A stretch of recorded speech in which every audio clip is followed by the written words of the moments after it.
Welcome everyone to our weekly podcast. Today, we are going to have an incredible interview with Mr. Jose Averanga. He is the Digital Resource Manager of Studium. So, we're going to listen about his experience managing this language resource center. The main idea when this was founded is to support the teacher and the student in the learning of several languages. It started with English, but now we are delivering French, German, Italian. Well, the biggest challenge I think is the having not having the money. Maybe is the most difficult thing. Always is easier with students. Always teachers do, they argue, they are criticizing. So if there's some lines of research, we have to collect all the information. If they are making a really huge research, we have to prepare all the surveys, all the polls, all the information, and have the graphics, everything. Everybody has a different role, and we have, especially in this place, just in this office, we have more work in the part of design and multimedia resources. So here we have a bunch of people who are studying communications and engineering. They are students who work. It's a program made in here in the university for the students who want to work, who want to learn how to work. So we are kind of preparing them for the real life. The team is also composed with the person or the team, the academic part, who creates the guide, who creates the idea, the objectives, if there are videos, they also create the script for what the people are going to say. We're a lot of computers. We have 84 computers. And there's a software called Tell Me More, where you can sit, put your name, and start learning by yourself. We have like 4 languages or 5, I don't remember, but so you can choose any language you have and start doing it by yourself. You don't need anyone to be guiding you, helping you, anything. It's really easy to use it. But as you know, autonomy is really is not in the mindset of the people. So nobody. It's really it has to be someone that has came a bunch of times here and wants to do a different thing that do that. That's the only way.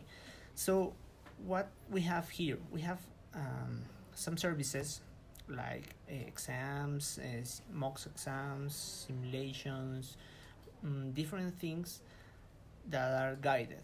A small guidance, we have monitors that are also students who speak really good English, and they are helping the students.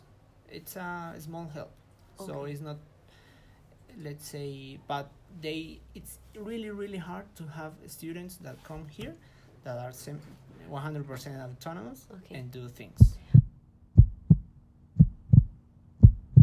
This is one of our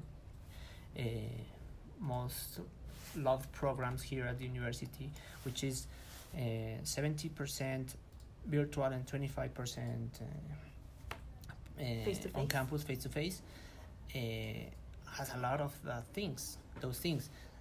That's why I was telling you we have a lot of lessons, and we're always looking for perfection. But because one of the most frustrating things for a student is when the technology doesn't work.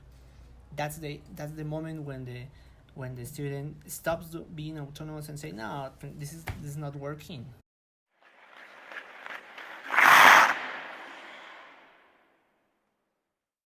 Nobody wants to give money to create a big resource center, and that's why the answer for this is that they're going to save money.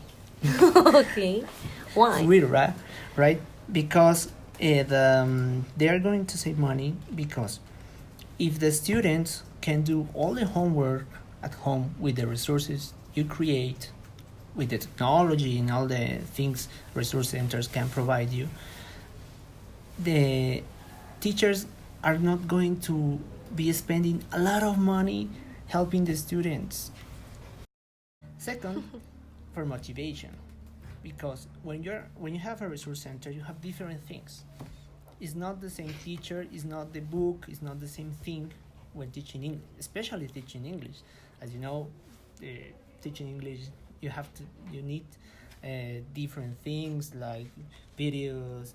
Here at Studium, we are crossing the line. Now we have virtual reality. Wow. We have games. You can participate in different events or contests or creating your own papers based on what you're working with your students that can be important to your school. Web, there's no, I don't think there's a web or Okay. a network where everybody can talk about this. But But do you think that it could be possible? Maybe, for example, if schools um, were willing to implement a language resource center, like to come here and ask for um, advice? sure, well, here it's difficult to have a network. It's really difficult. I don't think in the next years there's going to be something similar. But here, as I told you, they they come a lot, and they always asking if they can take pictures. If they always asking how this works, how you create the materials, the resources, how you work uh, with the academic part, the technology. Almost same questions you did to me. Okay. Almost the same things, and we are always telling them, always giving them the most sincere answers so they can create their own resource centers.